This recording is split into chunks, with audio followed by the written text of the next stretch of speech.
안녕하세요. ITQ 엑셀 22년 5월 B형 문제 풀어보겠습니다.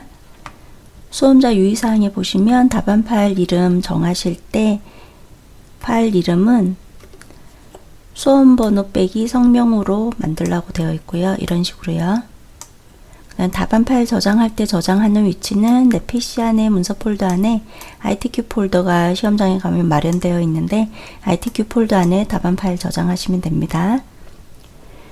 답안 작성하시는 중에도 항상 주기적으로 저장하고 답안 전송하여야 문제 발생을 줄일 수 있습니다. 문제는 총 4단계 제1작업부터 제4작업까지 구성이 되어 있으며 반드시 제1작업부터 순서대로 작성하여야 합니다.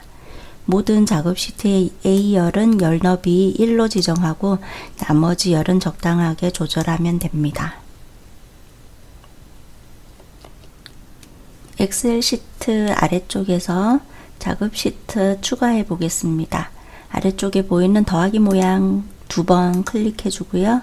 그 다음에 시트 이름 변경하기 위해서 시트 1이라는 글씨를 더블 클릭하시면 이렇게 블록이 지정이 되고 이때 제1작업 입력하고 그 다음에 시트 2도 더블 클릭해서 제2작업 입력하고요. 시트 3 더블 클릭해서 제3작업 입력합니다.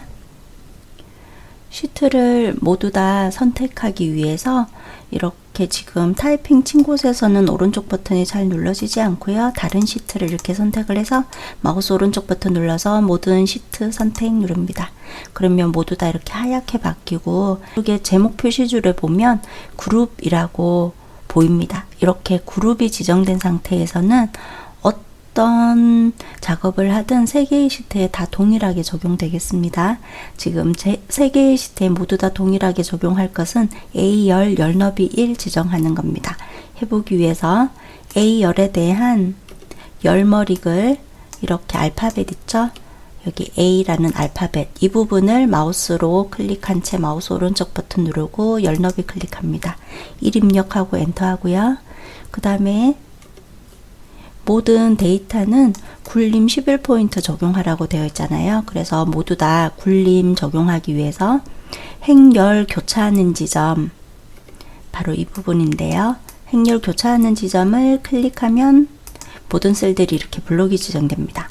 이 상태에서 위쪽에 맑은 고디가 아니라 굴림이라고 입력하면 아래쪽에 굴림 잘 보이죠? 클릭하면 이렇게 굴림으로 적용되겠습니다.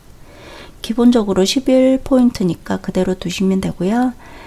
이렇게 블록 지정된 거 없애기 위해서 그냥 빈 셀 하나 클릭하겠습니다. 그룹을 해제하기 위해서 마우스 오른쪽 버튼 누르고요. 여기 시트 이름에서 그 다음에 시트 그룹 해제 클릭하면 되겠습니다. 제1작업 시트를 반드시 선택해주고 지금부터 내용을 입력할 겁니다. B사에 있는 이 내용, C사에 있는 내용 이런 것들 입력하시면 되는데요. 입력하지 않아야 될 거는 이렇게 숫자.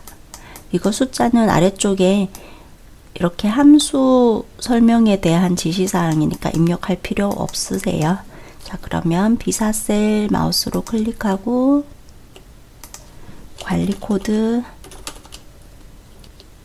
누적 대출 건수 같은 경우는 누적 입력하고요.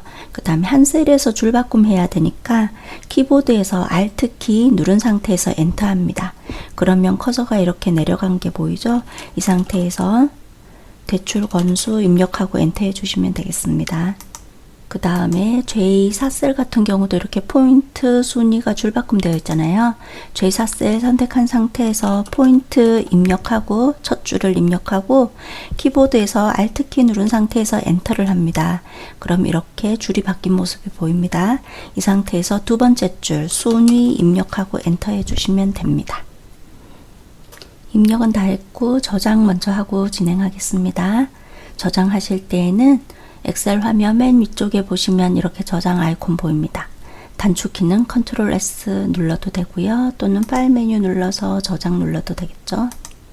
그러면 이렇게 창이 나타날 텐데요. 이때 찾아보기 누르고 답안 파일 저장하실 때에는 반드시 문서 폴더 안에 ITQ 폴더 더블 클릭해서 이렇게 ITQ 폴더가 맨 마지막 경로로 보여야 합니다.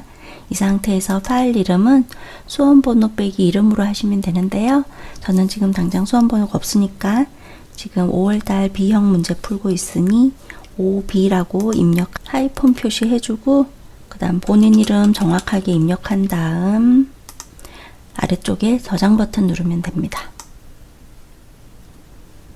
열 너비 좀 맞춰 볼게요. C열도 어느 정도 넓혀야 하고요. 그 다음에 E열 넓혀져야 되겠고 도서 포인트도 넓혀져야 되겠고요. 그리고 테두리 지정해 보겠습니다. 테두리 지정하기 위해서 B4에서부터 J14셀까지 블록 지정하고 홈 메뉴에서 글꼴 그룹에 보면 바로 이 부분 삼각형 모양 목록 버튼을 클릭합니다. 그리고 모든 테두리를 선택하시면 되겠습니다. 모두 블록 지정된 이 상태에서 굵은 바깥쪽 테두리 한번 눌러주고요. 그 다음에 맨 위쪽 부분 첫째 줄만 블록 지정하고 아래쪽에 컨트롤 키 누른 상태에서 B13에서부터 아래쪽 부분 블록 지정해서 이렇게 두 군데 첫 번째 구역 선택 컨트롤 키 누른 상태에서 아래쪽 이렇게 선택했죠. 이 상태에서 굵은 바깥쪽 테두리를 눌러줍니다. 이렇게 따로따로 블록을 지정해서 굵은 바깥쪽 테두리를 하시면 나중에 이 부분에다가 함수 입력하고 나서 채우기 핸들 이용해서 아래쪽으로 그 함수 입력한 수식을 복사할 때 위쪽에 있는 굵은 테두리가 따라오지 않기 때문에 좀 더 편리할 것 같습니다. 그리고 만약에 드래그 했을 때 따라오게 되면 서식 없이 채우기 한번 눌러주면 되기 때문에 뭐 큰 문제는 아닌 걸로 보입니다. 셀 병합하지 않은 부분이 눈에 띄네요. B13에서부터 D13까지 블록을 지정하고 홈 메뉴에서 병합하고 가운데 맞춤 클릭하면 됩니다. 그리고 이렇게 한 개씩 해도 되고요. 또는 여러 군데 한꺼번에 지정해서도 해보겠습니다. B14에서부터 D14까지 블록 지정하고 컨트롤 키 누른 상태에서 그 다음 병합해야 될 부분 F13에서부터 F14까지 블록 지정했고 그 다음에 G13에서부터 I13까지 블록 지정 이렇게 세 군데는 한꺼번에 지정해 보았습니다. 여기 블록 지정 컨트롤 키 누른 채 이 부분 드래그 컨트롤 키 누른 상태에서 또 이 부분 드래그 했습니다. 이 상태에서 홈 메뉴에서 병합하고 가운데 맞춤을 눌러주면 한꺼번에 이렇게 지정되겠습니다. 글씨가 잘린 부분 보이죠? 저 같은 경우 조금 더 이렇게 넓혀야겠습니다.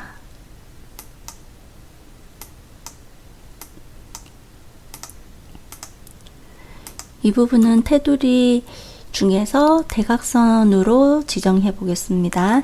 마우스 오른쪽 버튼 누르면 셀 서식 대화 상자 나타낼 수 있습니다. 셀 서식 클릭할게요. 그리고 테두리를 클릭하고 아래쪽에 대각선을 이렇게 눌러줍니다. 확인 버튼 누릅니다. 행 높이도 지정해 보겠습니다. 4행은 괜찮은 것 같고 5행에서부터 12행까지 블록 지정해서 행과 행 사이 여기 행과 행 사이에 마우스를 위치를 하시면 마우스 모양이 이렇게 바뀌잖아요. 이 상태에서 아래쪽으로 살짝 내려서 출력 형태처럼 이렇게 좀 더 여유롭게 띄워줍니다. 1, 2, 3행도 마찬가지로 이렇게 좀 더 넓잖아요. 그래서 1, 2, 3 블록 지정하고 아래쪽으로 살짝 드래그해서 일부분 조금 더 넓혀주겠습니다. 문제에서 보면 정렬은 숫자 및 회계 서식은 오른쪽 정렬, 나머지 서식은 가운데 정렬하라고 되어 있고 이렇게 텍스트 부분이 전부 가운데 정렬로 되어 있는 게 잘 보이죠? 그래서 모든 것들을 다 블록을 지정을 해서 먼저는 가운데 정렬 한번 눌러주고요. 그리고 숫자가 들어가는 부분 있죠? 이렇게 이런 부분은 오른쪽 정렬 눌러 놓겠습니다. 그리고 문제에서 보면 뭐 이렇게 평균 들어가는 이런 부분이나 포인트 들어가는 부분 이런 것들이 전부 숫자라고 볼 수 있겠죠. 그래서 이 부분 블록 지정 컨트롤 키 누른 상태에서 J13셀 선택해서 이 부분도 오른쪽 정렬 눌러 놓을게요. 제목 작성해 보겠습니다. 위쪽에 보면 이 부분을 뜻하는 거죠. 먼저 도형 그리기 위해서 삽입 메뉴 눌러 보시면은 이렇게 일러스트레이션 그룹 안에 보면 도형이라고 보입니다. 클릭하시고 문제에서 제시된 거는 기본 도형에 보면 두째 줄에서 오른쪽에서 세 번째 있는 십자형 도형입니다. 클릭하고 출력 형태와 알맞은 위치에 드래그를 해서 도형을 그려줍니다. 도형 안에 먼저 글씨 써보겠습니다. 글씨 입력하고 나서 맨 마지막에 커서가 보이는데요. 이 상태에서 ESC 키를 한번 누르시면 도형의 겉에 테두리가 선택되어서 글꼴 지정할 때 모든 텍스트가 선택된 것과 마찬가지가 되었습니다. 그림자 오프셋 오른쪽이라고 되어 있네요. 그러면 이 도형이 선택되어 있는 상태에서 현재 서식 메뉴이고요. 도형 효과 클릭해서 그림자 그리고 바깥쪽에서 오프셋 오른쪽 이 부분에 마우스 올려보면 오프셋 오른쪽이죠. 클릭하겠습니다. 그러면 오른쪽으로 이렇게 그림자가 생성이 되었습니다. 글꼴 지정하기 위해서 홈 메뉴 누르고요. 글꼴은 굴림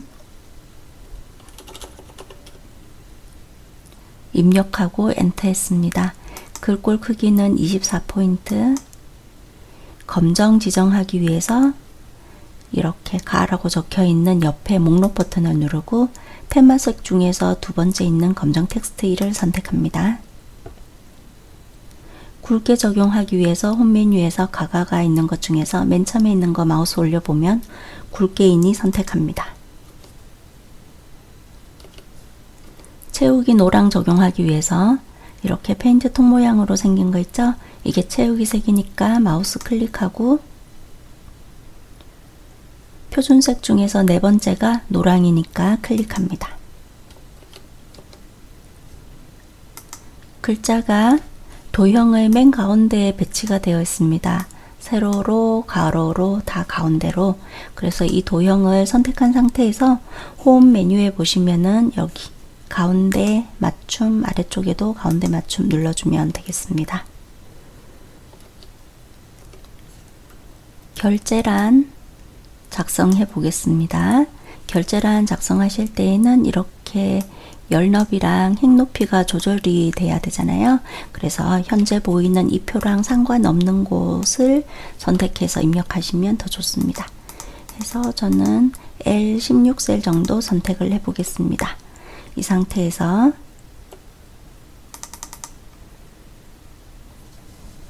결제 입력하고 옆으로 담당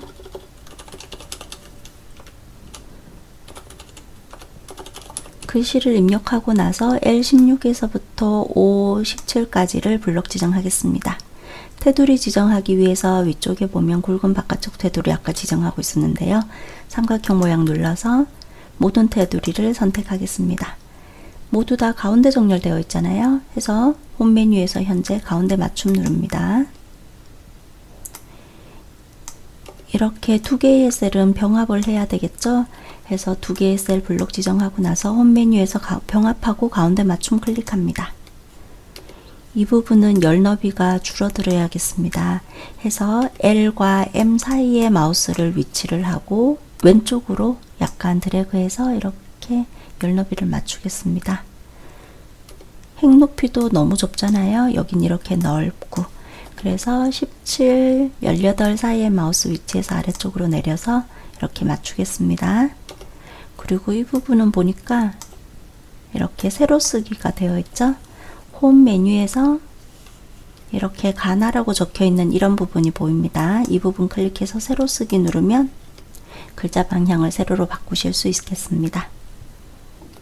오타 없이 다 잘 입력했는지 확인해 보시고 다 잘 했으면 L에서부터 이렇게 블록을 지정을 하고요. 이만큼 그림으로 복사를 하기 위해서 홈 메뉴에서 아래쪽에 보이는 이게 복사 아이콘인데요. 바로 옆에 삼각형 모양 눌러서 그림으로 복사를 클릭합니다.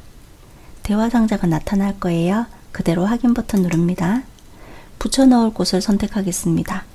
출력 형태 보니까 H1셀서부터 나타나고 있죠. 그래서 H1셀을 선택하고 붙여넣는 거는 그냥 붙여넣기 하시면 되세요. 컨트롤 키 누른 상태에서 알파벳 V 누르셔도 되고, 또는 마우스 오른쪽 버튼 눌러서 붙여넣기 바로 밑에 보면 이렇게 아이콘 하나 보일 거예요. 그림으로 복사를 했기 때문에 이 부분을 클릭하면 이렇게 그림으로 붙여넣게 됩니다. 너무 위쪽으로 치우쳐져 있잖아요. 출력 형태처럼 약간 더 아래쪽으로도 보내고 오른쪽으로도 맞춰서 크기를 맞춰주면 되겠습니다. 문제에서 원본은 삭제하라고 되어 있죠. 그래서 아까 만들어 놨던 여기 원본, 그러니까 원본 삭제하기 전에는 내가 잘 했는지 다시 한번 확인하고 삭제하는 게 좋겠죠. 삭제하고 나서는 다시 수정을 할 수가 없게 되니까요. 자, L에서부터 O까지 맨 위쪽에 여기 열 머리글, 알파벳을 열 머리글이라고 합니다. 이렇게 열 머리글을 마우스 오른쪽 버튼 눌러서 블록 지정하고 마우스 오른쪽 버튼 눌러서 삭제합니다. 그리고 17행 같은 경우 너무 넓혀져 있잖아요. 그래서 17, 18 사이에 마우스를 위치를 해서 더블 클릭하시면 원래대로 행 높이가 조절되겠습니다.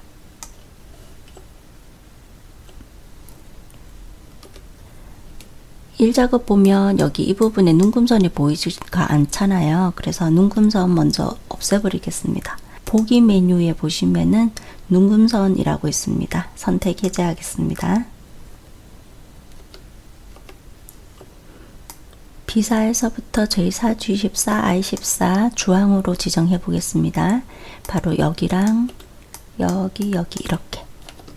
그래서 B사에서부터 J14까지 블록 지정하고요.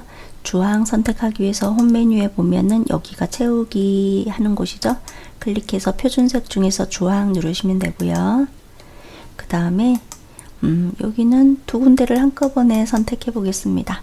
G14셀 선택하고 컨트롤 키 누른 상태에서 I14셀 선택하면 두 셀이 한꺼번에 이렇게 지정된 모습 보이죠?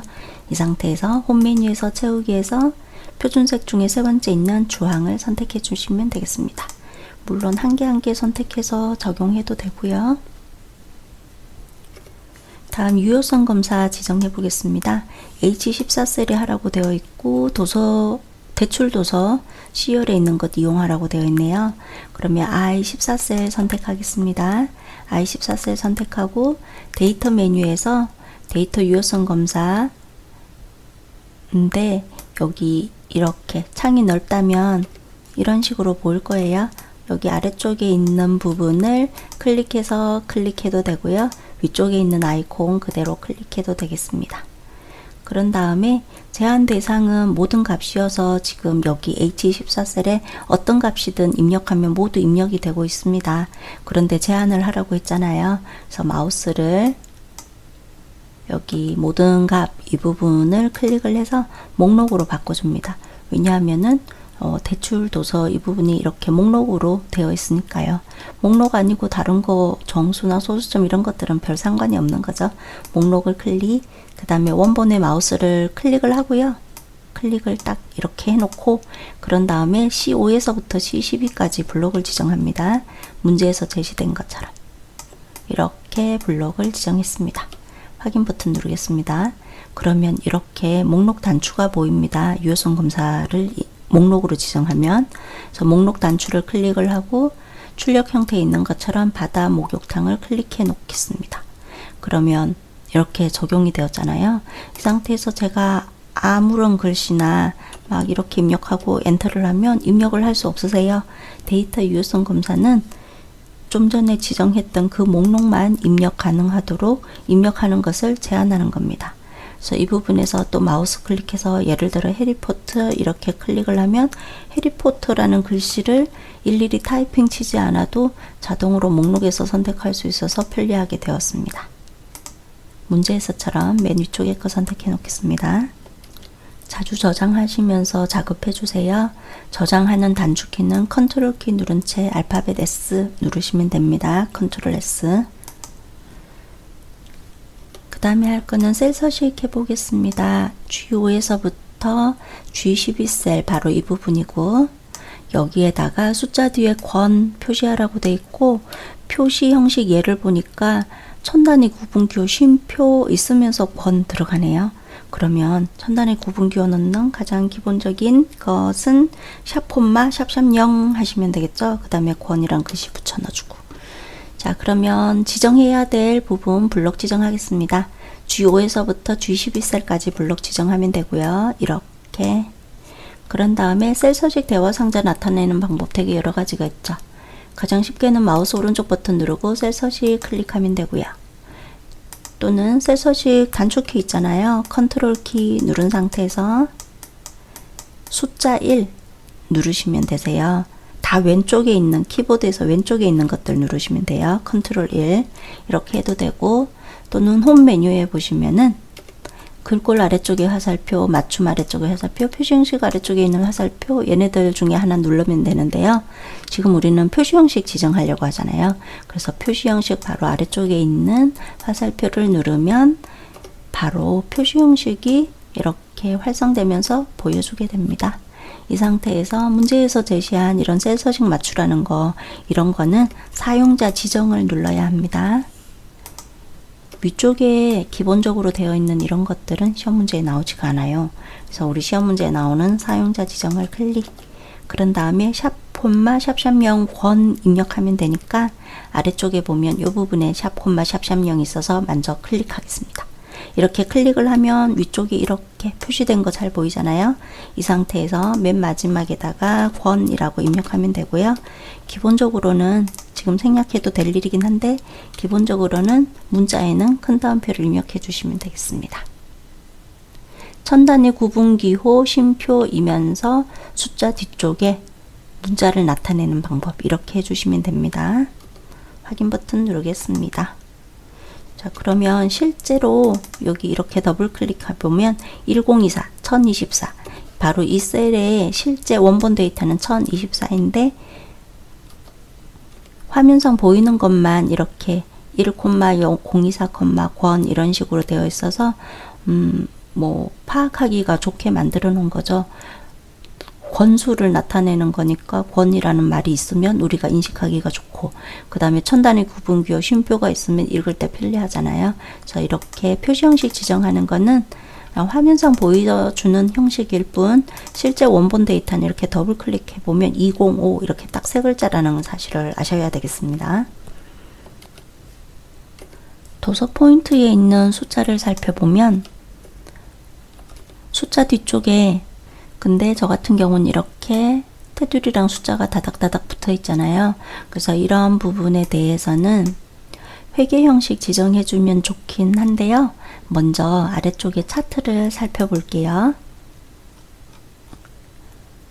차트 살펴보면 도서 포인트라는 것이 기본 축을 따르잖아요. 그래서 여기 보면 도서 포인트 기본 축을 따르는데, 기본 축에서 맨 마지막에 있는 이 부분은 아마도 숫자 0에 해당이 되겠죠. 숫자 0에 해당이 되는데 빼기 표시로 보이고 있습니다. 그래서 이렇게 0이 빼기 표시, 하이폰으로 표시되는 거는 표시 형식 회계로 지정하시면 되세요.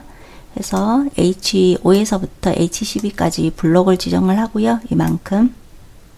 그런 다음에 표시 형식 그룹에 보면 여기 회계 쉼표 스타일 한번 눌러주시면 회계로 바뀌게 됩니다. 그러면 여기 테두리에서부터 숫자 사이 간격도 약간 떨어져서 알맞게 잘 되었죠. 시험지 받아봐서 차트를 한번 딱 살펴보고 표시 형식 지정해주면 좋고요. 그 다음에 요즘은 시험 문제가 거의 다 이런 경우는 회계가 제일 많이 나오더라고요. 그래서 일단은 회계해놓고 차트에 가서 뭐 다르면 다시 제1작업에서 수정하실 수도 있습니다. 다음 이름 정의해 보겠습니다. 25에서부터 22셀 이만큼 블록을 지정하고, 이름은 학교명이라고 지정하라고 되어 있네요. 이름 상자는 바로 이 부분, 여기서 학교명 입력하고요. 오타 없이 입력하셨으면 엔터 해주세요. 엔터를 해야 이렇게 이름이 정의가 됩니다. 다른 셀을 이렇게 선택하고 있을 때 이 부분 클릭해서 학교명을 선택하면 그 부분으로 찾아가게 됩니다. 그리고 나중에 함수 입력할 때 사용하기도 하고요. 그 다음에는 함수 입력할 차례가 되었는데, 실제 시험에서 함수 입력하다가 뭐 어떻게 이렇게 지정을 잘 했는데도 답이 제대로 잘 안 나오면 당황하게 되겠죠. 그래서 저도 함수는 차트까지 다 끝난 다음에 나중에 작성해 보도록 하겠습니다. 조건부 서식은 그리 어렵지 않으니까 지금 작성해 보겠습니다.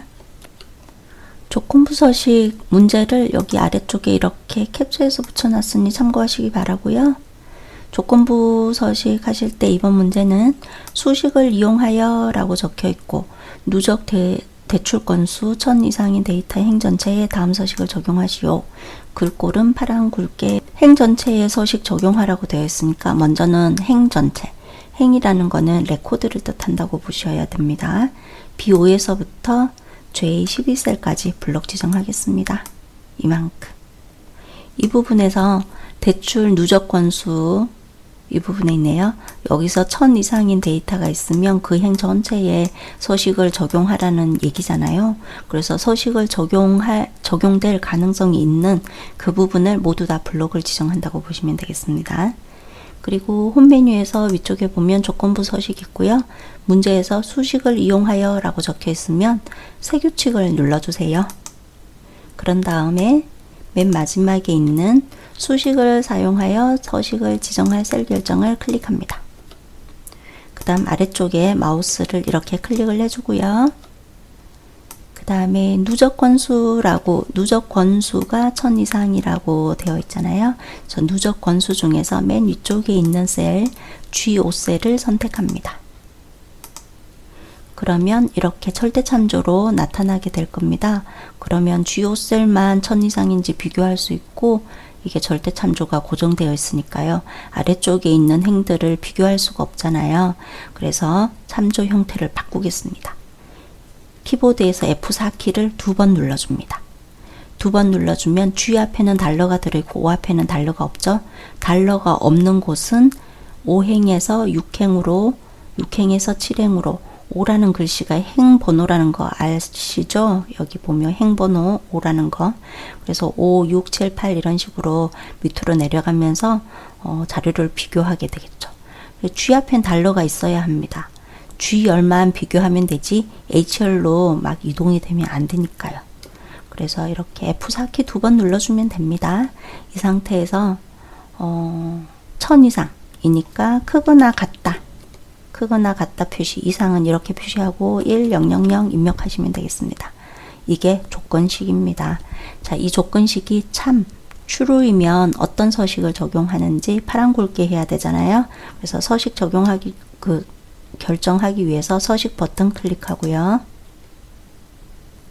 굵게 클릭하고 아래쪽에 보면 색이라고 있는데 이 부분을 파랑 표준색 중에서 오른쪽에서 세 번째 있는 파랑을 선택합니다.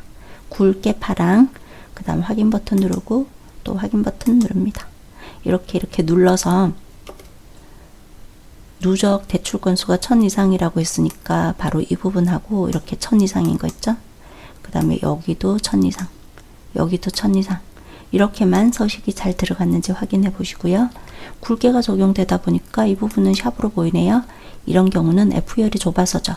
그래서 F랑 G 사이의 마우스 위치에서 더블 클릭해서 좀 더 넓혀 놓겠습니다. 중간중간 저장하면서 하도록 하고요. 컨트롤 S 또는 왼쪽 위쪽에 보면 이렇게 저장 아이콘 있으니 이 부분 한번 클릭하시면 됩니다. 제2작업 해보겠습니다. 제2작업은 이번 문제는 목표값 찾기 고급 필터 출제가 되었습니다. 맨 위쪽에 있는 것부터 진행해야 되겠죠. 제1작업에서 B4에서부터 H12 영역 복사해서 제2작업 시트의 B 두 번째 셀에 모두 붙여넣기 하라고 되어 있네요. 자, B4에서부터 H12까지를 블록 지정합니다. 이만큼이요. 그런 다음에 복사하기 위해서 마우스 오른쪽 버튼 눌러서 복사 클릭해도 되고 단축키 컨트롤 C 눌러도 되고요. 제2작업 시트 이름을 클릭합니다. 그러면 제2작업 시트로 왔잖아요. 이 상태에서 B 두 번째 셀을 선택합니다. 붙여넣기 위해서 마우스 오른쪽 버튼 눌러서 붙여넣기 옵션 중에서 맨 처음에 있는 아이콘 이게 붙여넣기 모두 붙여넣기예요. 이 부분을 클릭해도 되고요. 또는 단축키 컨트롤 V 눌러도 되겠죠. 자, 이렇게 붙여넣게 되면 열너비가 맞지 않잖아요. 그래서 열너비를 맞추기 위해서 B열 열 머리글에서부터 H열까지를 쭉 드래그 해줍니다. 그리고 나서 열과 열 사이에 이렇게 마우스를 위치하면 마우스 모양이 이렇게 양방향 화살표 모양으로 바뀌잖아요. 이 상태에서 더블 클릭해서 적당한 너비로 넓혀주기입니다. 아래쪽에 문제 캡처해 놓은 거니까 참고하시고요. 목표값 찾기 해보겠습니다. 문제에서 제시된 것처럼 B11에서부터 G11까지 병합하고 이렇게 입력하고 B11에서부터 G11까지 블록 지정하겠습니다. 병합하고 가운데 맞춤하기 위해서 홈 메뉴에 보면 병합하고 가운데 맞춤 있으니 클릭하겠습니다.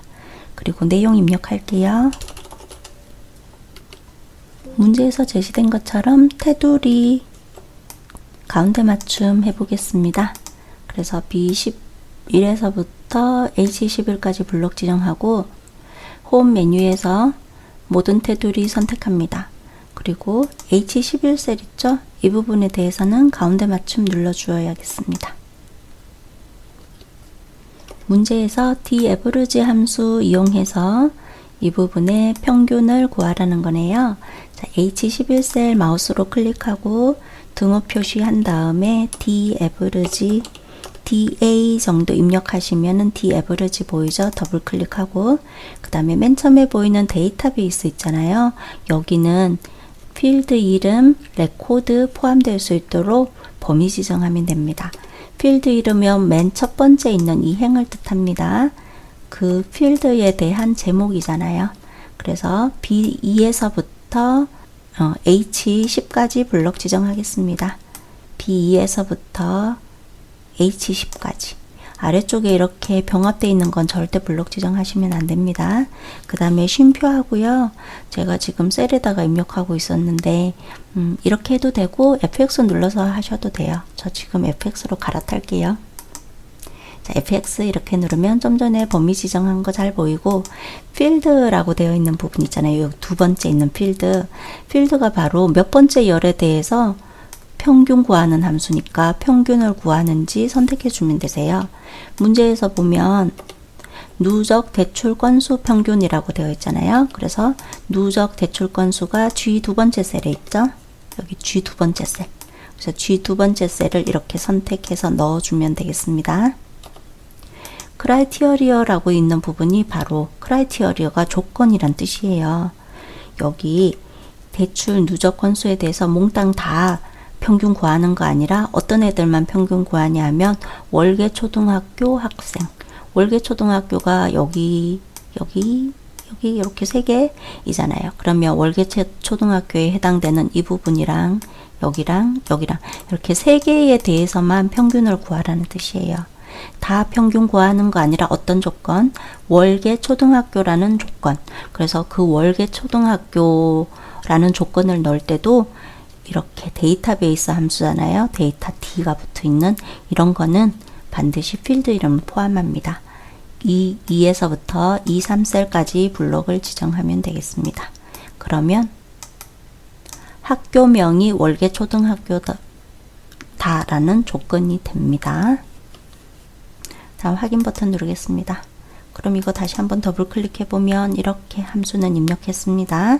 필드 이름 포함해서 레코드만 블록 지정, 쉼표하고 어디에 대한 평균을 구할지 그 필드 이름 선택해서 넣고 그 다음에 어떤 조건, 몽땅 다 평균 구하는 거 아니라 어떤 조건, 월계 초등학교인 경우만이니까 학교명이 월계 초등학교라고 맨 마지막에 조건을 주었습니다. 964라는 답이 나왔습니다. 문제에서는 월계 초등학교 학생의 누적 대출 건수 평균이 지금 964인데 970이 되려면 전민수에 대한 누적 건수 있죠. 이 부분이 얼마가 되어야 하는지 목표값을 구하라고 되어 있네요. 자, 그러면 목표값 구하실 때는요. H11셀 우리가 수식으로 작성한 그 부분 있죠? 그 부분을 클릭한 상태에서 데이터 메뉴에 보면 맨 오른쪽으로 보면 가상 분석이라고 있습니다. 현실은 964이고요. 가상으로 얼마가 될지 970이 되려면 얼마로 바뀌어야 될지 알아보는 거예요. 그래서 가상 분석에서 두 번째 있는 목표값 찾기를 클릭합니다. 수식 셀이라고 되어 있잖아요. 그거는 지금 선택한 그 부분이 선택되어 있으면 되고요. H11셀.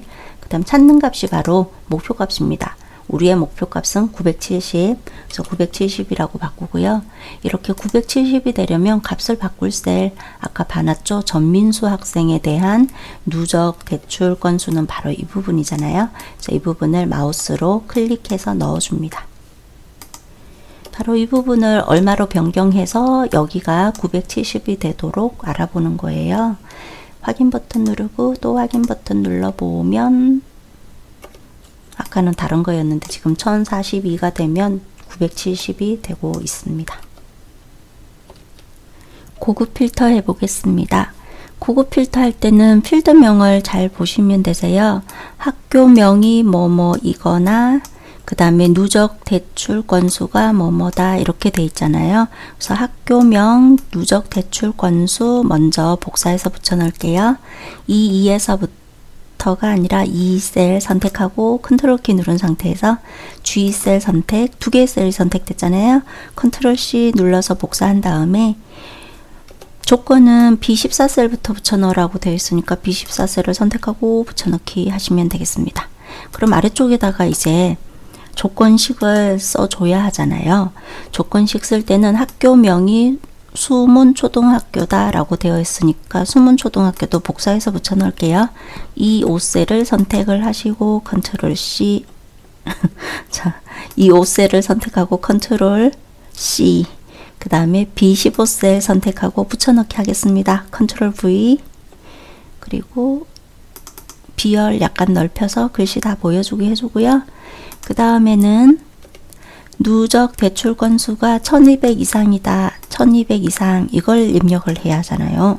근데 여기다가 할지 여기다가 할지 바로 앞부분 여기를 봐야겠죠. 뭐뭐이거나 뭐뭐이거나 뭐뭐이거나 라면은 OR 조건 앞쪽에 있는 조건이 맞아도 되고 뒤쪽에 있는 조건이 맞아도 되고 둘 중 하나만 참이면 데이터가 추출되라는 뜻인 거잖아요. 뭐뭐이거나 뭐뭐이거나 할 때는 다른 줄에 입력합니다.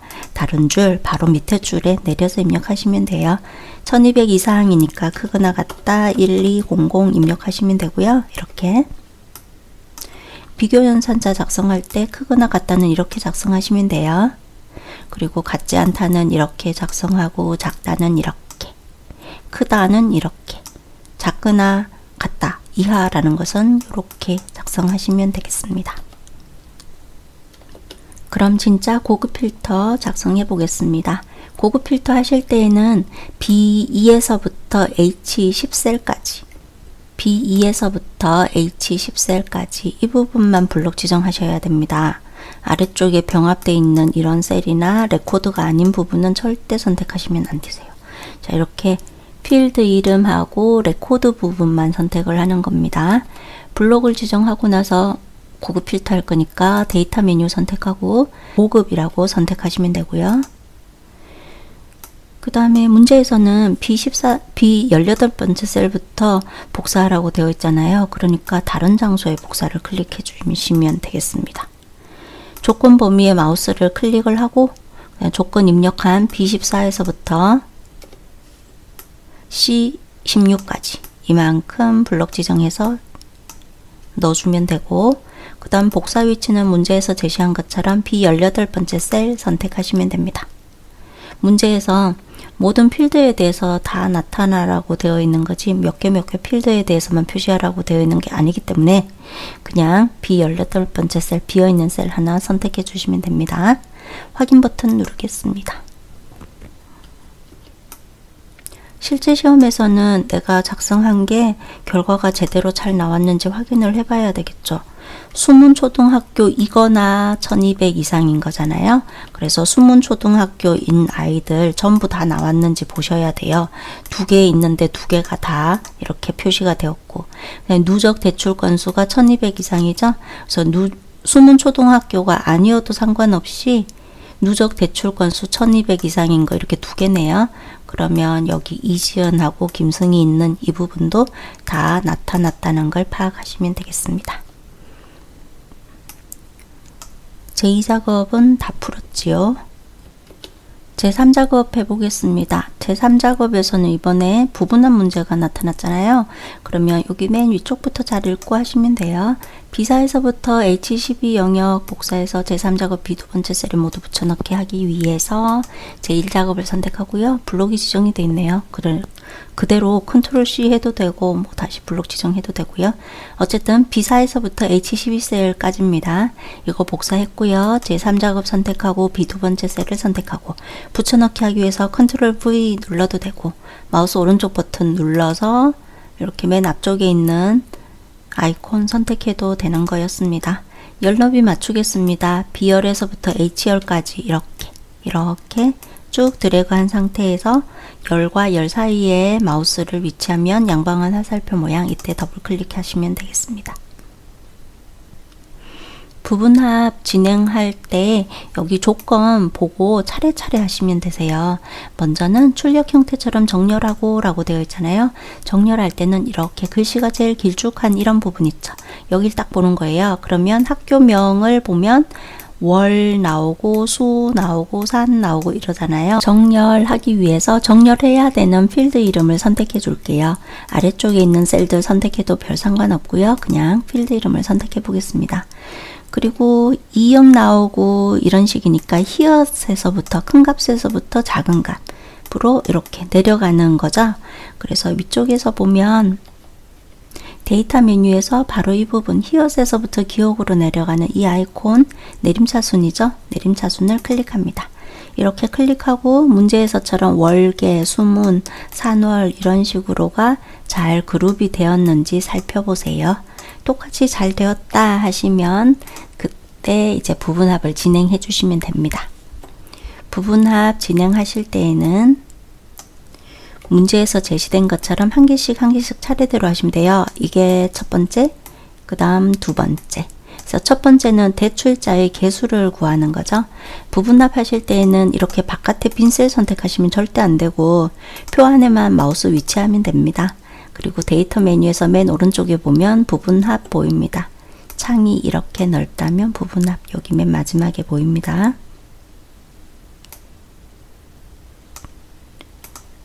클릭하고 그룹화할 항목 있죠. 그룹할 항목은 이렇게 그룹이 되어 있잖아요. 그쵸? 그래서 학교명을 이 부분에 나타내 주면 되겠습니다. 그래서 그룹할 항목은 학교명. 본인이 정렬한 그 필드 이름을 넣어주면 되는 거예요. 사용할 함수는 맨 처음에 대출자의 개수 구하려고 하는 거죠. 사용할 함수의 마우스를 합계라고 되어 있는 이 부분을 클릭해서 개수로 정정해주고 그 다음에 대출자의 개수니까 아래쪽에 체크가 딴 데 잘못되어 있는 거는 선택 해제하고 스크롤 막대로 위쪽 아래쪽 딱 훑어본 다음에 대출자만 선택을 하시면 됩니다. 첫 번째 부분합 하실 때는 기본적으로 여기랑 여기 체크되어 있으면 되고요. 확인 버튼 누를게요. 첫 번째 부분합 하실 때 여기에는 선택이 돼 있어도 되고 안 돼 있어도 되고 별 상관 없으세요. 두 번째 부분합 누적 대출 건수의 평균을 구해 보겠습니다. 이런데 딴 데 선택하시면 절대 안 되고 여기 맨 위쪽에 표 안에 아무 셀이나 마우스 위치하시면 되세요. 그냥 아까 하던 대로 마우스를 딴 데다가 선택하지 않으면 되세요. 원래 하던 대로 그냥 하시면 돼요. 부분합 클릭하고 그룹할 항목은 그대로 학교명입니다. 이게 그룹이 돼 있는 상태잖아요. 그래서 이거는 그대로 두시면 돼요. 고치지 말고. 그 다음에 두 번째는 평균을 구하라고 되어 있죠. 해서 개수가 아니라 평균으로 수정해 주겠습니다. 그리고 두 번째는 누적 대출 건수의 평균이니까 여기 아래쪽에 대출자는 선택 해제, 그다음에 대출 건수 선택을 넣어줍니다. 그리고 오른쪽에 있는 스크롤 막대를 위쪽 아래쪽으로 딱 훑어봐서 누적 대출 건수만 선택되어 있다는 거 잘 아셔야 하고요. 두 번째 부분합할 때는 반드시 새로운 값으로 대치 이 부분을 선택을 해제해 주세요. 선택하시면 안 돼요. 선택 해제를 해야지. 선택을 만약에 이렇게 선택이 되어 있으면 개수는 없어지고 평균만 나타나는 결과가 됩니다. 그래서 선택 해제. 두 번째 부분합할 때는 선택 해제입니다. 확인 버튼 누르겠습니다. 그럼 이렇게 출력 형태처럼 잘 나타났는지 보고 그 다음에 여기 열 너비가 이렇게 좀 여유롭게 띄워주기 위해서 E랑 F 사이의 마우스 위치에서 더블 클릭해서 조금 더 넓혀주고요. 그리고 실제 시험 볼 때는 본인이 이렇게 한 거를 이렇게 잘 봐야죠. 2가 맞나 3이 맞나 이런 것들을 좀 살펴보시고, 혹시라도 잘못되어 있다 하면 제1작업에서 뭔가 오타를 쳤을 거예요. 그래서 1작업에서 수정을 하시고 제3작업에도 수정을 하시면 되겠습니다. 윤곽 지우시오 해보겠습니다. 윤곽은 바로 이 부분을 뜻하고요. 윤곽 지우기 위해서 데이터 메뉴고 오른쪽에 부분합 바로 앞에 보면은 그룹 해제라고 글씨를 클릭해 주세요. 그리고 두 번째 있는 윤곽 지우기를 클릭합니다. 그러면 왼쪽에 있었던 윤곽이 사라지게 되겠습니다. 차트 하실 때에는 차트에 필요한 열이 뭔지 파악하셔야 되겠죠. 먼저 항목을 살펴보세요. 전수민, 박지현 이런 애들 대출자죠. 여기 필요하고요. 그 다음에 범례를 살펴보는 거예요. 도서 포인트랑 누적 대출 건수가 필요하잖아요. 이만큼. 그래서 제1작업에서 D4에서부터 D12셀까지 블록을 지정하고 컨트롤 키 누른 상태에서 도서 포인트랑 누적 대출 건수니까 이만큼 이렇게 블록을 지정해 주면 됩니다. 자, 이렇게 블록 지정한 상태에서 알티큐션 볼 때 차트 하실 때에는 단축키 F11 알고 계시면 좋겠습니다. 차트가 이렇게 막대기 모양으로 생겼죠? 그래서 F11로 기억하시면 되겠고요. 자, 이렇게 F11 키 눌러 볼게요. 그러면 차트 시트가 자동으로 딱 나타났어요. 그 상태에서 차트 1 하시면 안 되고 차트 이름을 제4작업으로 변경하셔야 합니다. 네, 제4작업으로 변경도 하고, 그 다음에 맨 아래쪽에 보면 시트명 순서가 차례대로 되게 하라고 되어 있잖아요. 해서 제4작업 시트를 클릭한 채 오른쪽으로 쭉 드래그해서 제3작업 뒤쪽에 놓칩니다.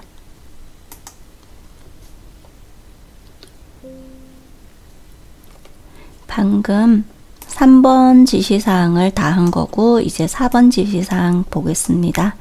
차트 디자인 도구는 레이아웃 3, 스타일 1 지정하라고 되어 있습니다. 그럼 차트를 이렇게 선택해야 위쪽에 보면 디자인 메뉴, 서식 메뉴가 잘 보입니다.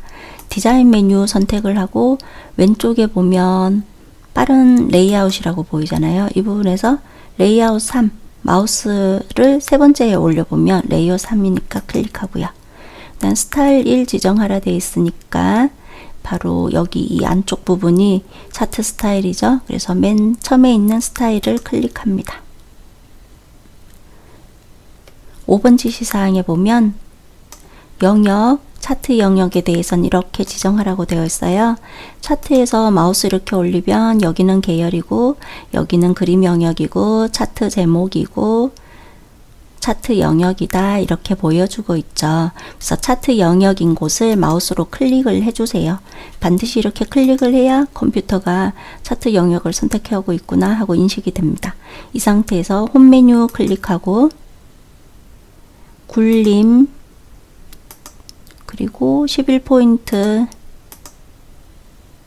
채우기 효과 질감 분홍 박엽지는 서식 메뉴에서 도형 채우기 클릭해서 질감에서 분홍색에 마우스를 올려보면 바로 이 부분이 분홍 박엽지이니 클릭하겠습니다. 두 번째 그림 채우기 흰색 배경 1이라고 되어 있는데 그림이라는 말은 그림 영역이란 뜻인 거잖아요. 그래서 마우스를 안쪽에다가 이렇게 갖다 대면 바로 이 부분이 그림 영역이니까 마우스로 클릭합니다. 그 상태에서 채우기를 도형 채우기 마우스 클릭하고 그 다음에 테마색 중에서 맨 왼쪽에 있는데 마우스 올려보면 흰색 배경 1이니까 클릭합니다. 지금 위쪽에서 서식에서 도형 채우기 이런 것들 이용하고 있었는데요. 차트에서는 어떤 구성 요소든지 더블 클릭하면 오른쪽에 작업창이 뜹니다. 이렇게 작업창이 떴을 때 채우기에서 색 채워도 되고 테두리에서 해도 되고 위쪽에 서식 메뉴에서 도형 채우기나 윤곽선 이런 것들 지정할 때 여기 작업창에서 지정하는 거랑 똑같으니까 둘 중 편한 데서 여기서 지정하든 이곳에서 지정하든 편한 대로 작업하시면 되겠습니다. 다음 차트 제목 해보겠습니다. 차트 제목은 시험장에 갔을 때는 이렇게 창을 넓게 쓰겠죠. 그래서 작업창을 항상 이렇게 띄워진 상태에서 작업하시는 게 좋겠습니다. 저는 그냥 좀 좁게 사용할 거니까 작업창을 닫았다 열었다 하면서 하고 있는 거고요. 차트 제목을 마우스로 클릭하고 내용부터 입력하겠습니다. 뒤쪽에 필요 없는 글씨는 델리트 키 눌러서 지워주고 ESC 키를 한 번 누르면 겉에 테두리가 선택되었습니다. 이 상태에서 홈 메뉴를 눌러 굴림, 기본적으로 굴림이라서 아까 차트 영역에서 굴림 해놨기 때문에 그대로 두면 되고요. 굵게 적용하기 위해서 여기 굵게 표시를 클릭해주고 20포인트 글자 크기는 여기서 지정하면 되는데 20 입력 해도 되고 선택해도 되고, 그 다음에 채우기 흰색 배경 1이잖아요. 서식 메뉴 눌러서 도형 채우기를 흰색 배경 1 선택하고, 그 다음에 테두리라고 지시사항 있죠. 이거는 도형 윤곽선을 검정 눌러주시면 해결됩니다. 지금 보니까 여기 항목 개수를 수정하지 않았는데 항목 개수부터 수정하겠습니다. 막대가 이렇게 총 6개인데요. 저는 막대가 이렇게 총 8개가 되어 있습니다. 차트에서 아무 데서나 마우스 오른쪽 버튼 누르면 데이터 선택 클릭할 수 있고요. 필요 없는 거 선택 해제하시면 되세요. 전수민 박지윤, 그 다음에 여기 김종환, 이 부분이 여기 차트에 보니까 안 보이네요. 지금 현재 여기 항목을 보고 하는 거예요. 그 다음에 스크롤 아래쪽으로 딱 내려가 가지고 유인에 있고 김성희 있고 권재인이 없어요. 권재인 선택 해제할게요. 지금 이 부분에서 권재인 선택 해제했고 김종환 선택 해제했고, 그리고 이렇게 대화상자 떴을 때 하나 더 해주면 좋은 거 있죠. 저는 누적 대출 건수가 이렇게 2줄로 되어 있고 출력 형태는 1줄로 되어 있고 지시사항 중에서는 범례를 수정하라는 거예요. 그래서 누적 대출 건수를 수정할 거니까 이 부분 마우스로 클릭을 하고요. 위쪽에 편집 클릭합니다. 그럼 여기 이 부분을 참조해서 나타내고 있다 하고 보여주고 있잖아요. 근데 델리트 눌러서 지워버리고 그대로 사용자가 원하는 대로 입력하면 됩니다. 누적 대출 건수를 타이핑을 쳤습니다. 그리고 확인 버튼 누르면 또 확인 버튼 누르면 두 가지 계열 나타내는 거랑 범례명이랑 수정을 한꺼번에 하게 되었습니다. 계속해서 지시사항 가볼게요. 7번 중에서 누적 대출 건수 계열을 차트 종류를 표식이 있는 꺾은 선형으로 보조축으로 수정하라고 되어 있네요. 자, 그러면 여기 차트에서 마우스 오른쪽 버튼 누르시고요. 아무 데서나. 그 다음에 차트 종류 변경을 클릭합니다. 그리고 맨 밑에 있는 콤보를 선택을 하세요. 콤보. 자, 콤보를 선택을 해서 누적 대출 건수를 꺾은 선형으로 바꾸라고 되어 있잖아요. 그래서 이 부분 클릭하고 꺾은 선형 중에서 맨 마지막에 있는 표식이 있는 꺾은 선형을 선택합니다. 보조축으로 선택합니다. 도서 포인트 있죠. 이거는 그냥 막대 그래프잖아요. 근데 여기서 꺾은 선형으로 만약에 보인다 그러면 저처럼 묶은 세로 막대형으로 바꿔주면 되세요. 여기 맨 쪽에 있는 거. 자, 그럼 잘 만들어졌고 확인 버튼 누릅니다.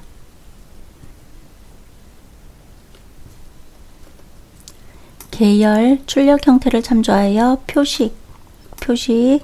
표식을 수정해야 되는데 표식이 저는 지금 이렇게 동그랗게 보이고 있고, 그 다음 출력 형태는 세모 모양의 크기는 10으로 보여지고 있습니다. 자, 그러면 여기 표식을 저는 작업창이 없어서 더블 클릭해서 작업창까지 나타나게 할게요. 그럼 모든 표식이 이렇게 선택이 되어 있고요. 표식 수정할 때는 여기 채우기 및 선 아이콘을 선택하고 표식이란 부분 클릭, 표식 옵션 클릭, 기본 제공 클릭, 형식을 세모로 바꿔주고 크기는 10 입력하고 엔터 합니다. 그러면 출력 형태와 같이 잘 바뀌어졌습니다. 레이블과 표시하라는 거는 바로 이 부분 1501권 이런 거 표시하는 거예요. 자, 그러면 이걸 수정할 때는 지금 보면 꺾은 선형에 대해서 수정을 하는 거죠. 그래서 꺾은 선형 바로 이 부분 표식을 한 번 더 클릭합니다. 저는 좀 전에 다 선택이 돼 있었기 때문에. 그래서 이 부분만 조절점이 잘 보이는 거 아셔야 하고 마우스 오른쪽 버튼 누르고 데이터 레이블 추가를 클릭합니다. 그러면 이렇게 오른쪽에 나타날 수도 있습니다. 그러면 이 표식을 클릭을 해주고요. 표식이 아니라 레이블 값 표시된 것을 이렇게 클릭한 상태에서 보면 오른쪽에 작업창이 데이터 레이블 서식으로 바뀌었습니다. 이 상태에서 맨 오른쪽에 있는 레이블 옵션이라는 아이콘을 클릭, 그 다음에 오른쪽에 맨 밑에서 위쪽을 클릭하면 위쪽에 이렇게 표시가 되겠습니다. 눈금선 선 스타일 파선 해보겠습니다. 눈금선은 바로 이 부분입니다. 그래서 눈금선을 선택하시면 이렇게 조절점들이 촘촘하게 잘 보일 거예요. 저 눈금선에 대해서 파선 적용하라 했으니까 서식 메뉴에서 도형 윤곽선을 대시를 네 번째 있는 파선을 선택하면 됩니다. 그리고 기출문제를 보면 이렇게 좀 선명하게 보입니다. 그래서 도형 윤곽선을 검정해 주시면 더 좋습니다. 축 출력 형태를 참조하시오 라고 되어 있죠. 이거는 기본 축에서는 이 부분이 검정 보이고 여기도 검정으로 보이고요. 여기도 검정으로 보이고 바꿔보겠습니다. 먼저 기본 축에 있는 숫자를 클릭합니다.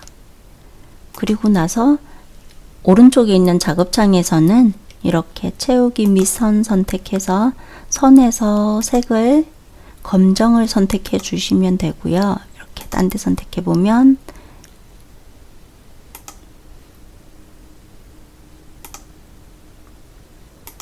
여기서 검정을 선택해 주시면 되고, 이렇게 딴 데 선택해 보면 이렇게 검정으로 잘 만들어졌죠.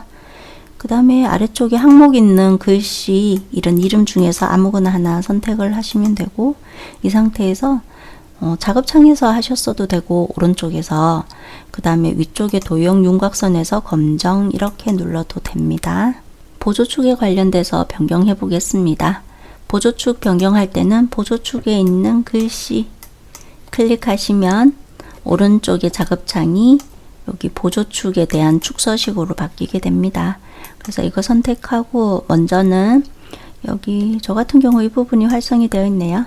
바로 이 부분 클릭을 하셔야 되고요. 활성이 안 돼 있으면 최소값은 0이니까 0 그대로 두고, 최대값은 문제에서 보면 2000권이잖아요. 그래서 이 부분에 2000 엔터 하시면 되고, 주 단위는 보면은 500씩 건너뛰고 있지요. 해서 주 단위는 500 입력하고 엔터 하겠습니다. 그럼 이렇게 잘 바뀌어졌습니다. 그리고 검정을 아직 지정을 안 했죠. 여기 이 부분. 그래서 이 부분 다시 한 번만 저는 선택하고 맨 앞쪽에 채우기 및 선에서 검정을 클릭하겠습니다. 그럼 검정색으로 잘 만들어졌을 거예요. 차트에 대해서 또 하나만 해주면 좋은 것이, 여기 막대가 이렇게 막 넓게 보이고 저는 좁게 보이고, 그래서 그거는 여기 그 계열 간의 간격 있죠. 이 간격을 좁혀 주시면 되세요. 저는 지금 이렇게 너무 멀리 떨어져 있죠. 그래서 어떻게 하냐면 계열을 선택해 주세요. 계열을, 막대기를. 자, 막대를 선택하고 나서 옆에 보면 오른쪽에 이렇게 계열 옵션 막대 모양 클릭, 그 다음에 간격 너비를 219 이거 아니라 75 엔터 하시면 출력 형태랑 거의 똑같이 잘 맞춰집니다. 차트에 관련된 것들은 다 되었고, 이제 설명선 만들어 보겠습니다. 문제에서 제시된 거는 이거, 모서리가 둥근 사각형 설명선.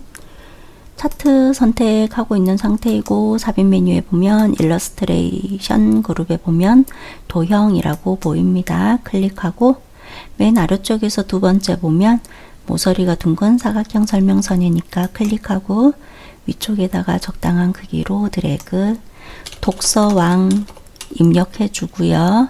그 다음에 여기 아래쪽에 보이면 노란색 조절점이 이렇게 꼬리를 왔다 갔다 할 수 있어요. 출력 형태처럼 이렇게 위치를 해주면 되겠습니다. 그리고 글자 색이랑 이제 채우기 색이 흰색이고 이렇잖아요. 서식 메뉴에서 이렇게 넓다면 서식 메뉴에서 도형 스타일이 자세히 버튼 눌러가지고 맨 첫 번째 거나 두 번째 거 선택하시면 이렇게 글자 색이랑 채우기 색을 한꺼번에 변경할 수 있죠. 그리고 여기 안에 있는 글씨는 보통 차트에 대한 글꼴을 따라갑니다. 차트에 대한 글꼴은 굴림 지정했었잖아요. 홈 메뉴에서 굴림 지정하고 글씨가 맨 가운데 배치가 되어 있습니다. 홈 메뉴에서 가운데 맞춤 누르겠습니다. 차트 작업 끝났고 이제 아까 미뤄뒀던 함수 풀러 가보겠습니다. 함수 문제는 지금 보다시피 아래쪽에 이렇게 캡처해서 붙여 놓았으니 참고하시기 바랍니다. 자, 첫 번째 문제 보시겠습니다. 출판사니까 바로 이 부분에 함수 수식을 입력을 해야 되겠고, 관리 코드의 마지막 글자가 P이면 관리 코드 BO셀에 있죠. 여기 마지막 글자가 P, 아래쪽엔 K, G 뭐 이런 식인 거네요. 이게 P이면 풀립, G이면 가람, 그 외에는 글송이로 구하라 되어 있고 if 함수, write 함수 주어졌습니다. 먼저는 write 함수를 이용해서 오른쪽에서부터 한 글자 추출해 보겠습니다. IO 셀에 마우스 클릭하고요. 등호 표시 먼저 한 다음에 함수 이름 입력합니다. 보시다시피 함수 이름은 이렇게 문제에서 제시가 되니까 참고하시면 되고, write 함수 더블 클릭, 가로가 열린 상태고 FX 누르겠습니다. write 함수는 어떤 텍스트가 주어지면 그 텍스트에서 오른쪽에서부터 몇 글자 추출하는 함수입니다. 문제에서 관리 코드라고 되어 있으니 BO셀을 선택하겠습니다. 그리고 num 캐릭터라고 되어 있잖아요. 이 부분이 바로 몇 글자, 오른쪽에서부터 몇 글자 추출할지 숫자를 입력해 주시면 됩니다. 우리는 P라는 글자 한 글자만 추출하면 되니까 한 글자만 추출하세요 하고 1이라고 입력해 주면 되세요. 다시 한번 보면 텍스트라고 되어 있잖아요. 이거는 문자라는 뜻이죠. 그래서 문자열을 참조를 해 주었고, 이 문자열에서 오른쪽서부터 한 글자 추출하는 게 목적이잖아요. 그래서 오른쪽에서부터 한 글자 추출할 거니까 1이라고 입력하면 결과가 P 나타나게 되겠습니다. 그 다음에 다른 것들도 다 잘 입력했나, 결과가 잘 나오나 아래쪽으로 확인을 딱 해보면 이런 식으로 오른쪽서부터 한 글자만 추출이 잘 되었죠. 시험 볼 때는 이렇게 드래그 안 해봐도 되고요. 그냥 점검상 드래그 해본 거죠. 지우겠습니다. 자, 그 다음에는 if 함수 적용해 볼 거예요. IO 셀을 더블 클릭하고 R 앞에다가 마우스를 클릭하고 IF 가로 열겠습니다. 그리고 위쪽에 FX 버튼 눌러 놓겠습니다. 그러면 write 함수가 보일 수도 있는데요. 위에 IF를 한번 클릭하시면 if 함수로 함수인수 대화 상자가 변경이 됩니다. if 함수는 지금 보다시피 로지컬 테스트, 이건 논리식이고요. 참이다, 거짓이다 라고 판정될 수 있도록 식을 써주시면 되겠습니다. 그 다음 value if true 라고 되어 있죠. 이 부분 앞쪽에 있는 논리식이 참인 경우 나타낼 말을 입력해 주면 됩니다. 세 번째 있는 value if false, 이거는 앞쪽에 있는 이 논리식이 거짓인 경우 엑셀에다가 어떻게 표시해야 될지, 거짓인 경우 나타낼 말을 입력해 주면 되겠습니다. if 함수는 이렇게 딱 세 가지 구간으로만 입력하시면 되세요. 문제에서 write 함수로 구한 값이 P이면 풀립이라고 하라고 되어 있잖아요. 맨 처음에 관리 코드의 마지막 글자가 P이면 풀립이라고. 그래서 if 함수 넣어주고 write 함수로 구한 값이 P이다 라고 논리식을 줍니다. 그리고 나서 이 값이 true, 참인 경우는 풀립이라고 표시를 하면 되겠습니다. 그 다음에 주이면 가람 그 외에는 글송이라고 되어 있어요. 풀립이 아닌 경우는 어떻게 할지 뒤쪽에 이 부분에서 나열해 주면 됩니다.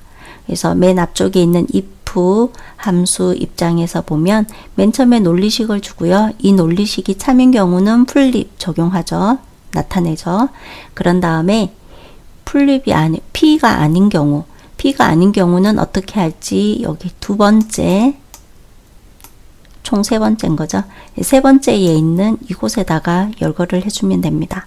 그럼 이렇게 세 번째에 와보면 가람만 표시하는 게 아니라 글송이가 나타날 수도 있잖아요. 그래서 여기서 if를 한 번 더 써주는 거예요. 그래서 if를 이렇게 입력을 해서 여기 두 번째 if 입장에서 보면 write 함수로 g 결과가 write 함수로 추출한 값이 만약에 g이다 그러면 참인 경우 g인 경우는 가람 표시를 하고요.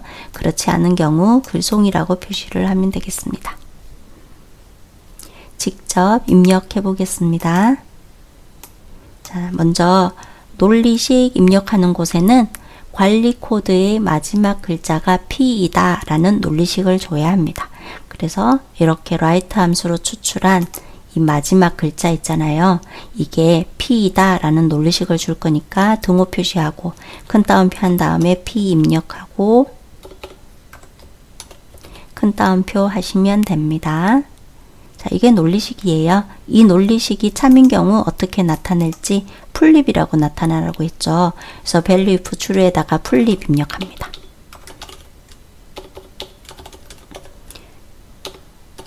그리고 value if false라는 부분 있죠.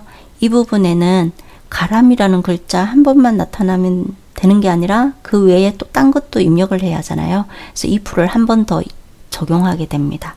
그래서 if 가로 열고 그 다음에 위쪽에서 입력했던 write 함수 있잖아요. 그거 다 밑에다가 복사해서 넣어주시면 되세요. 근데 지금 이런 식으로 함수인수 대화상자가 떠져 있으니까 좀 입력하기가 오히려 불편한 것 같습니다. 확인 버튼 눌러서 빠져나올게요. 그리고 다시 한번 IO셀을 더블 클릭하고 그 다음 이 부분에서 입력해 보겠습니다. 수식 입력줄에서 입력하는 게 편하면 여기서 해도 되고요. 저는 이 부분에서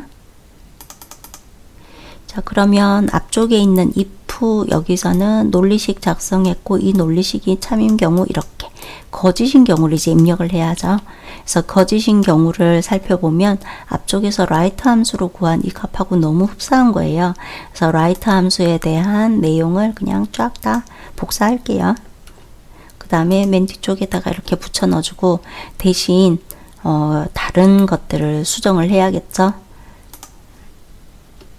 자, if 그 다음에 write 함수 그 다음에 두 번째에 대해서는 g이면 가람이라고 되어 있잖아요. 그래서 p가 아니라 g라고 고쳐줍니다. 그 다음에 풀립이 아니라 가람으로 고쳐줍니다.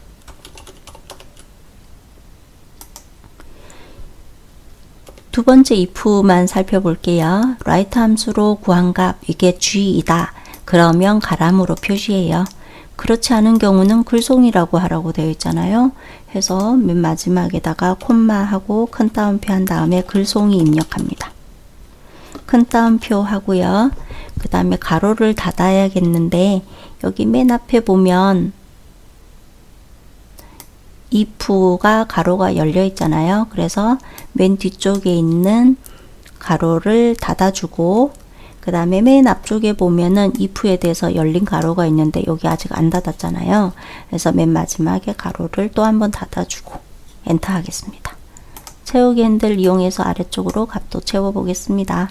이렇게 채워봐서 K는 P도 아니고 G도 아니고 그러면 글송이가 맞는 거죠. 이렇게 답이 맞는지 잘 보시고요. 입력한 함수는 이렇게 입력을 했습니다.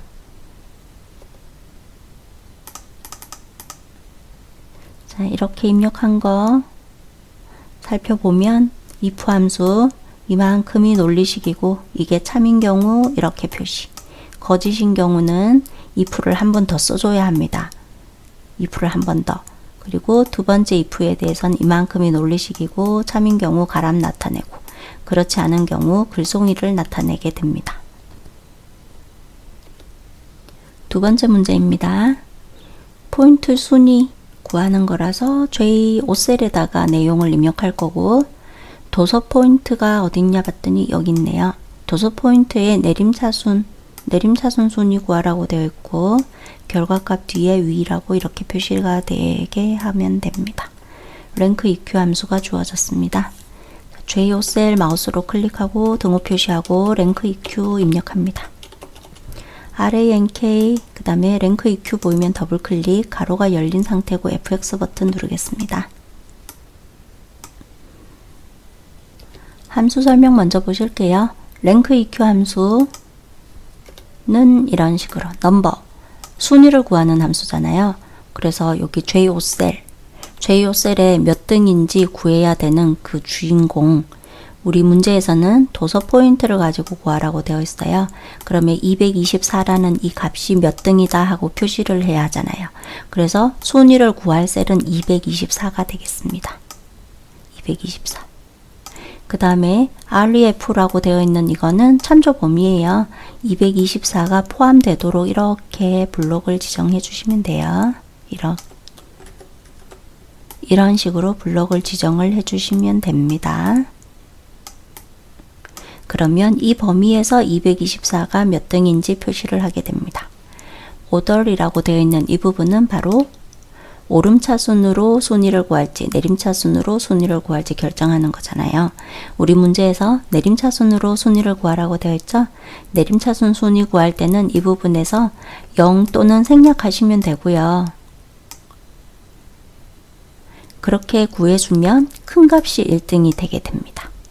만약에 오름차순 정렬하라고 되어 있으면 0이 아닌 수 주로 1 입력하면 되고, 오름차순 정렬해가지고 순위를 구한 경우는 작은 값이 1등이 됩니다.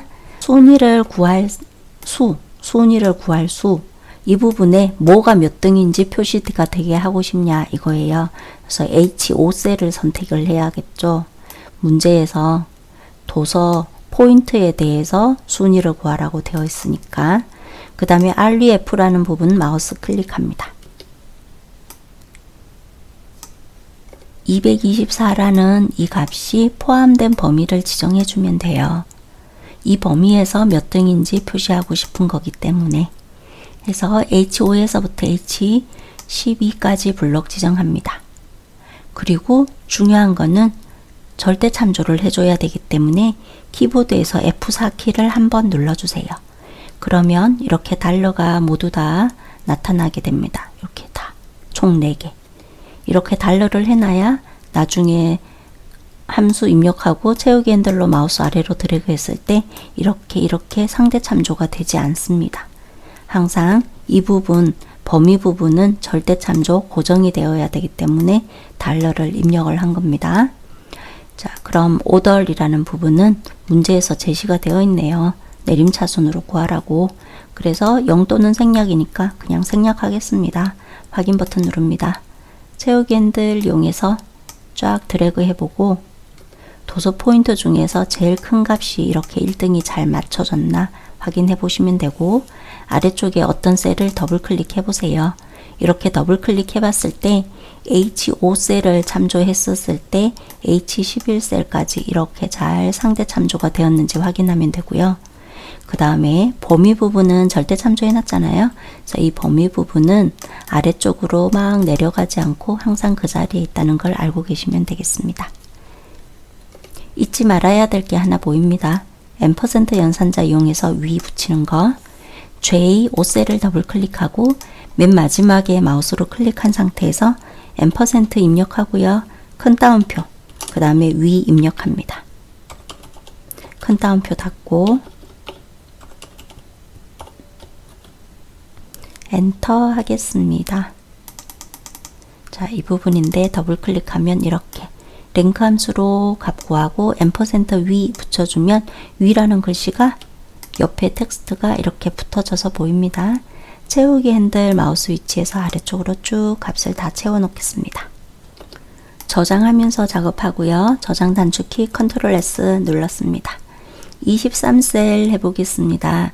최대 도서 포인트 맥스 함수 맥스 함수 나타나면 정말 간단하게 되는 거죠. 자, 23셀에 마우스 위치하고 등호 표시하고 주어진 함수 max 입력합니다. 가로를 열고요. 그 다음에 맥스 함수는 최대값을 구해주는 함수예요. fx 한번 눌러볼게요.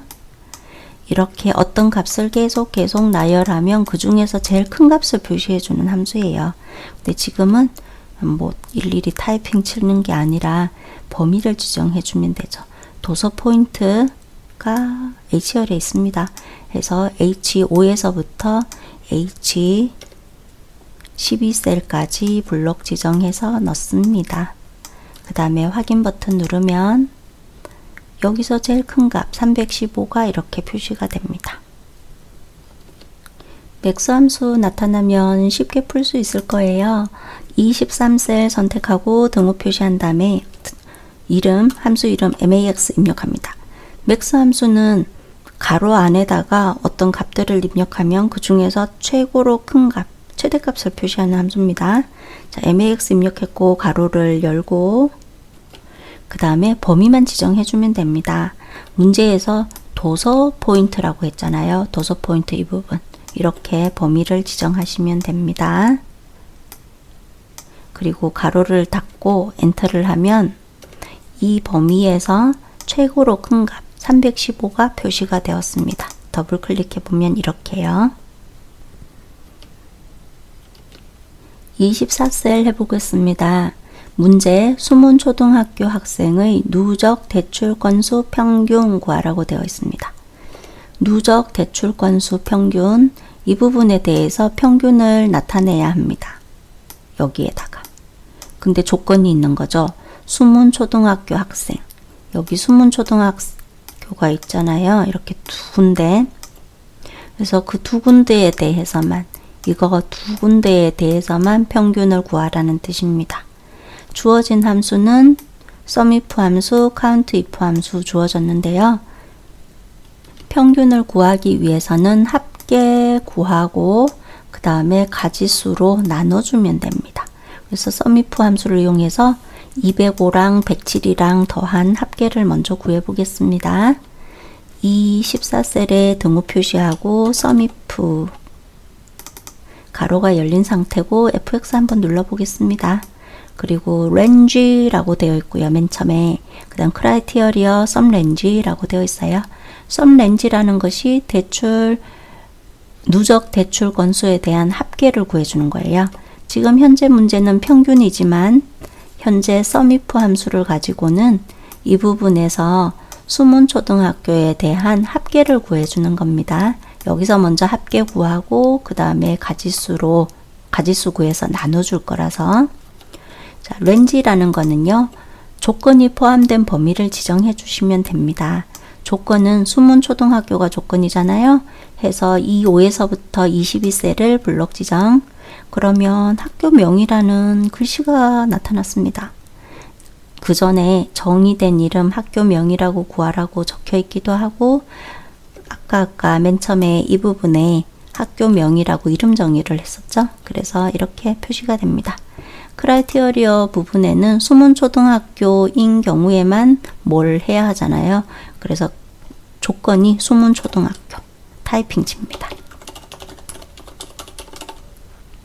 sum range 위 조건이 다 맞다면 어디에 대한 합계를 구하냐? 바로 이 부분에 대한 합계를 구합니다. G5에서부터 G12셀까지를 블록 지정합니다. 확인 버튼 눌러 보겠습니다. 그러면 205랑 107이랑 더한 값 상태 표시줄에 보시면은 이렇게 310이라고 잘 보이죠? 제가 얘랑 이렇게 선택을 했더니 그래서 합계는 잘 구했어요. 그러면 이게 두 개였으니까 나누기 2하고 2라는 값을 구해줘야 하잖아요. 그 값을 구해주는 게 바로 countIf 함수입니다. countIf 함수는 셀의 개수를 셉니다. 셀의 개수를 근데 조건이 있는 셀의 개수, 조건에 알맞는 셀의 개수를 세는 거예요. 자, 그러면 이 14셀을 더블 클릭하고 이거는 합계니까 맨 마지막에 슬래시 해서 나누기를 해주겠습니다. 주어진 함수 countIf 함수 입력하고 그 다음에 count if 함수 사용할 때는 우리가 이 범위에서 수문초등학교다 라고 넣어주면 되잖아요. 해서 25에서부터 22셀까지 블럭 지정, 콤마 하고 나서 조건은 수문초등학교죠. 큰 따옴표 한 다음에 수문초등학교 입력하고 큰 따옴표 닫고 가로 닫고 엔터 하시면 156 나타났습니다. 이 부분을 다시 한 번만 더블 클릭해 볼게요. 여기 2열을 좀 넓혀 놓고 더블 클릭해 볼게요. 자, 그러면 전체적으로 보면 이 부분 sumif 함수를 이용해서 합계 구하고 나누기 count if 함수를 이용해서 개수를 구했는데 개수는 2였잖아요. 그쵸? 그 다음에 여기서 312였던가? sumif 함수 그랬었죠? 이렇게 구한 거예요. 그리고 전체적으로 또 살펴보시면요. 항상 sumif에 대한 range랑 크리테리아, 그 다음에 count if 함수에 대한 range랑 크리테리아가 같아요. 같기 때문에 앞쪽에 있는 거 복사해서 뒤쪽에 붙여 넣어서 사용하셔도 되고 편한 대로 사용하시면 되겠습니다. 제13셀 5번 문제 풀어보겠습니다. 문제 파악을 하자면 월계 초등학교 학생의 도서 포인트 합계입니다. 도서 포인트 합계를 구해야 합니다. 도서 포인트 합계 여기 있네요. 이걸 구해야 되는데 조건이 있는 거죠. 월계 초등학교, 월계. 그러면 얘랑 이렇게 조건에 알맞는 것에 대한 도서 포인트 합계를 구합니다. 주어진 함수, 뒷섬 함수. 자, J13셀 선택하고 등호 표시하시고요. DSUM 가로 열고 그 다음에 데이터베이스 함수잖아요. 그러면 여기 맨 처음에 데이터베이스 입력할 차례잖아요. 맨 처음에 데이터베이스는 필드 이름 포함해서 레코드만 블록 지정해 주시면 됩니다. B4에서부터 H12셀까지만 블록 지정합니다. 자, 이렇게만 블록 지정하시면 돼요. 여기 함수에 관련된 것들은 시험 문제 낼 때 뭐 참고하도록 되지 않습니다. 그래서 여기 HL까지만 주로 블록 지정하면 되고 쉼표하고요. 그 다음에 필드를 입력할 차례잖아요. 아래쪽에서 이렇게 굵게 표시된 영역 그 부분을 입력한다고 보시면 돼요. 필드에다가는 제일 중요한 거 내가 sum 함수잖아요. 데이터베이스 sum 함수. 그러면 합계를 어느 필드를 구할지 하는 거예요. 그래서 도서 포인트에 대한 합계 구하라고 되어 있죠. 그럼 도서 포인트가 H열이니까 H4셀 필드 이름을 선택해 주시면 되겠습니다. 그 다음 쉼표 할게요. 세 번째는 여기 크라이티어리어 조건을 입력해야 되잖아요. 도서 포인트에 대해서 전부 합계 구하는 거 아니라 어떤 경우에만 하냐 하면 학교명이 월계 초등학교인 경우에만 해서 24에서부터 25셀까지 이렇게 블록 지정해 주면 됩니다. 가로를 닫고 엔터 하겠습니다. 더블 클릭 다시 한번 해볼게요. 자, 그러면 데이터베이스 함수는 여기 필드 이름 포함해서 블록 지정해 주면 되고 레코드. 그 다음에 언어 필드에 대한 거 도서 포인트에 대한 거라서 이렇게 필드 이름 선택했고 그 다음 조건식도 마찬가지로 필드 이름 포함해서 조건식을 넣어주면 됩니다. J14셀 해보겠습니다. 대출자를 구해야 되는데요. VLOOKUP 함수 이용합니다. 등호 표시하고 VL 정도 입력하면 VLOOKUP 함수 보니까 더블 클릭하고 가로가 열린 상태고 FX도 눌러보겠습니다. 자, 문제에서 H14셀 여기 H14셀에서 선택한 도서명에 대한 대출자를 구하라고 되어 있어요. 자, VLOOKUP 함수는 어떻게 생겼냐면 지금 여기 있는 것처럼 네 가지 구간으로 나뉘어져 있어요. 첫 번째 이 부분에는 RTQ 시험에서는 그냥 H14셀을 참조하시면 되세요. VLOOKUP 함수는 찾는 함수인데요. 맨 앞에 있는 이 값을 위쪽에 있는 표에서 찾게 됩니다. 그래서 찾을 값은 H14셀 바다 목욕탕 이게 선택되도록 해주면 되고요. 두 번째 구간 테이블 어레이잖아요. 테이블 어레이 이 부분은 어떻게 하냐면 앞쪽에서 찾을 값 있죠. 이 찾을 값이 첫 열이 될 수 있도록 레코드만 블록 지정하면 됩니다. 그러면 바다 목욕탕이라는 그 말이 어디 있나 보면 C열에 있죠. C열에서부터 레코드 부분만 블록 지정하는데 H11셀까지만 하시면 되세요. 왜냐하면 함수 부분은 다른 함수 풀 때 영향을 끼치도록 문제가 나오지 않아요. 그래서 H12셀까지만 블록 지정하시면 모든 문제가 해결되겠습니다. 자, 그 다음에 세 번째, 컬럼 인덱스 넘버라고 되어 있죠. 지금 여기다가 2라고 입력해 놨잖아요. 2라고 입력해 놨잖아요. 여기 2는 뭐냐면 이 부분에서 진짜 나타내야 될 게 뭐냐 보면 대출자예요. 그래서 블록을 아까 표에 대한 범위를 이렇게 지정했는데 이 범위 중에서 첫 번째 바다 목욕탕을 찾았다 하면 두 번째 열에 있는 값이잖아요. 대출자라는 것이. 그래서 두 번째 열이다 하고 열 번호 2를 입력한 겁니다. 자, 그 다음에 맨 마지막에 있는 0. 0이라는 것은 정확히 일치할 때 0을 입력하는데요. ITQ 시험에서는 0을 입력하셔야 옳습니다. 지금 찾아야 될 게 문자 데이터잖아요. 주로 문자 데이터인 경우에는 정확하게 바다, 목욕탕 있으면 그 부분을 찾는 거예요. lookup value, 찾는 값은 위쪽에서 뭘 찾는지 생각해 보면 H14셀에 있는 값을 위쪽에서 찾는 거죠. 그래서 H14셀을 선택합니다. H14셀을 이렇게 선택합니다. 그 다음에 H14셀의 바다 목욕탕이죠. 그 바다 목욕탕이 첫 열이 될 수 있도록 위쪽에선 범위 지정하시면 돼요. C5에서부터 H12셀까지 범위 지정합니다. 이렇게 범위 지정합니다. 자, 컬럼 인덱스 넘버. 바로 이 부분에 뭘 나타내고 싶냐 하면 대출자를 나타내고 싶은 거예요. 저 대출자는 아까 범위 지정한 그 영역에서 첫 번째, 두 번째 있는 열이죠. 해서 컬럼 인덱스 넘버는 2라고 입력합니다. 렌지 룩업은 0, 정확하게 일치하는 0을 입력하시면 돼요. 데이터 살펴봤을 때 여기 문자 데이터죠. 숫자가 아니라. 그러면 무조건 0을 입력하시면 알맞습니다. 확인 버튼 눌러 보겠습니다. 그러면 전수민이라고 바다 목욕탕에 대응되는 전수민을 찾아왔습니다. 만약에 이 부분 H14셀에서 마우스 목록 버튼 이렇게 클릭해서 해리포트를 선택해 볼게요. 그러면 해리포트라는 글씨를 아까 범위 지정했던 맨 첫 번째 열, C열에서 이렇게 찾아가는 거예요. VLOOKUP 함수는 세로 방향으로 찾아요. 그래서 이렇게 찾아가다가 해리포트를 만났죠. 정확하게 해리포트라는 글씨가 있으면, 정확하게 있으면 그걸 찾고 거기서 두 번째에 있는 열번호에 있는 이지은을 찾아오게 되는 것이었습니다. 풀이를 마칩니다. 수고하셨습니다.